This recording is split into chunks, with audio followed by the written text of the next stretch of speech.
and try and draw attention away from top, where Liangchen in isolation should be able to play this K'Sante to scale into the game and beat Rumble later on.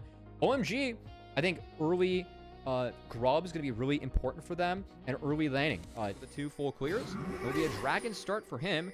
I think Grizzly calling the bluff, going to beat him to the top side, try and take the red buff away. Gives you a lot more power for grubs, and will help Trundle get ahead. So red side being selected again by OMG instead of first pick or counter pick. They do look to continue to pressure onto these grubs. Going to start off with the Scuttle Crab first, and Grizzly not going to be able to get over there in time to contest it. Quick magical journey out to safety, and Grizzly going to start up the grubs anyway, speedrun or no. This is a little scary to get away from Moham to connect. Off going. Yeah, Hokan in, the pressing guard going to push them back away. Grizzly kind of cut off from the rest of his team, but Harry might be the focus. He's already overheated. Flash after from Liangchen, looking to be able to dash through the team, finds the first blood onto his lane opponent, but now there's 4 members of OMG right in front of him. Haichao claims that kill and makes it a 1-for-1. I still believe Grizzly sniped away 2 grubs, and with Starry showing, he's able to make it to this one. He does have that teleport available. Harry does as well, as Rayo already using that Wind Becomes Lightning to go into this Drake. Going to look to get themselves up 2-0 in that department. Xiaosha going to find the dredge line on Rayo, though, who dashes forward, looking to take the fight to the support, and Haichao gets a second between worlds thrown on out by Saber, but the damage just isn't here for Ultra Prime. Saber, nice dodge there, but locked down by Haichao regardless. They're bad, though. This is diveable maybe for Liangchen if he wants to get fancy. Meanwhile, the Dragon fight, I don't really know what Xiaosha was thinking on the take. This is not an Aftershock Nautilus. It's a Spellbook Nautilus. And quite good for the Trundle too, but I think Rayo's done a decent job of piloting around this one.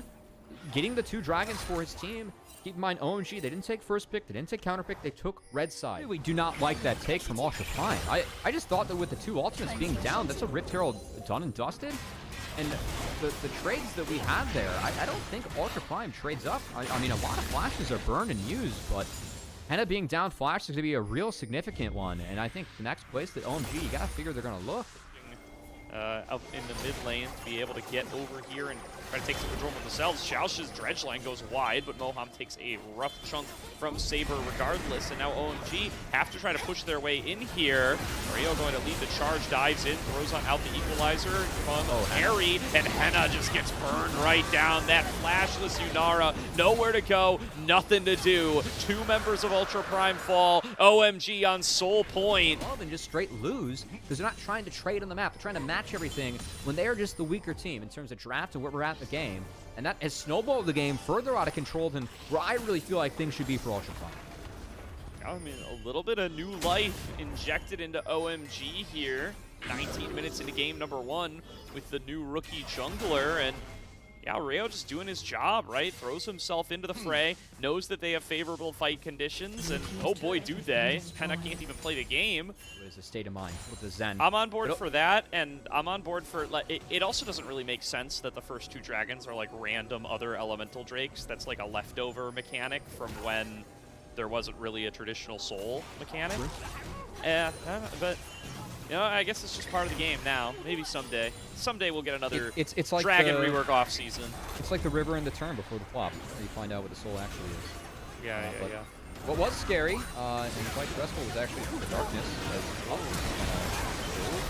Nice dodge from Saber. They were able to flash away from the Temper Fade.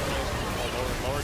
There's a between worlds across about 4 members. Already Ryu going to be the first one down. Harry going to join him as Henna is able to find a safe space to fire away from. 2-for-1 team fight. Ultra Prime going to claim the dragon. And this game isn't over quite yet, Cody. That was a very weird sequence for me because the observers were toggling all the darkness that Ultra Prime had to get through. And they just kind of walked in there and forced their way in, and OMG gave it all. And Saber, who has been the pog in all of Ultra Prime's wins, hit a massive between worlds that is going to keep Ultra Prime in this game. Yeah, I mean, listen, they were walking into the darkness. The thing about the darkness is you don't know what's in it. Right now.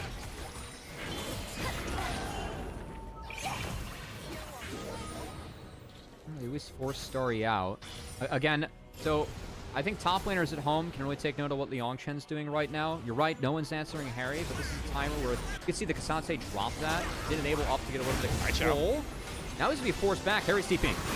Little Rune Prison in the Tempered Fate combo. Xiaoshu and Grizzly getting focused down. Rio dumps forward, going to be able to throw down the Crescent Guard, trying to knock folks back. A nice Tempered Fate, or rather a nice equalizer comes down across the rest of the team, finding some of that damage. Okay, and Haichao gets on towards the carry, finds Henna, and takes him down. 1 kill for OMG, and that might be all it takes to get out of the Baron. Quite a bit. And Henna, you know, just needs to be able to clean that up here. I feel like we've seen quite a bit of that from Ultra Prime games. Henna just up a bit too far. He's been like a magnet for Tempered Fates this season, and that's happened already in this game as well. See if he can turn that around as Rio finds an angle on Xiaoshu, dives forward. There's the equalizer across the team. There's the Tempered Fate onto 3, and Xiaoshu is cooked. But Liang Chen up in the front line, trying to kite back away down to half HP. Flashes forward, finds 2. Here's Between Worlds across the team, but the damage is just not manifesting. Realm War about to safety. Starry takes a little bit of harassment, but the carries are just forced out entirely. It's a 3-for-0 fight for OMG. Massive find by Moham. I want to praise Rayo, though, on the back half, because the re-engage looked like it could have showed some promise for Ultra Prime. But that flash Crescent Guard from Rayo shut the door before it could open for Ultra Prime. Really good answer from the rookie in his first ever LPL game. That's going to be Soul, that's going to be Baron, and likely going to spell Doom for up in this first game. They just couldn't put the pieces together for these team fights, and despite the Aurora Yunara DPS duo, they just don't have the damage. Gonna have to really try to not be able to close this one out. Yeah, I'm kind of 6-0-3 Haichao, man, he's doing it. He's mean, got a match eyes. I really feel like the story of the first meetup between both these teams, it was the mid-jungle duo, Grizzly and Saber, outperformed. Because Juhan had a really tough series. And Ayo, man, stepping up, stepping in. We gotta follow Xiaoshu. It's Xiaoshu deep behind enemy lines, looks for Haichao, doesn't find him. Haichao tries to channel the Realm Orb, doesn't come through, but he's able to just walk his way back towards the rest of the team. Henna's cut up against the wall. Liang Chen just desperately searching for something, but nothing is there. OMG, slam the door shut. A quick, clean ace, no members fall, and the base is soon to follow. I don't know if he's going to get it, but I'd love to give Rayo the pog for this first ever game, man. I really felt like this was an outstanding Xin Zhao performance. Just watching these Crescent Guards and how he's playing in the middle of these fights. Keep in mind, guys, this is the season. This is the split, I should say, for both of these teams. A win here keeps your hopes alive to move into the play-ins, to try and get out of Group Nirvana. If you lose, you're pretty much done for split 1 after the next series. Big win for OMG. They lost the first bout, but subbing in Rayo, huge difference. Very sound first game from them. And to take it even further than that, Covey, I would say between these two teams, OMG have the better chance to really turn their season around too. These were some of the best highlights from today's matchup. Which moment was your favorite? Let me know in the comment section below. This is OP, and I'll see you tomorrow. Take care.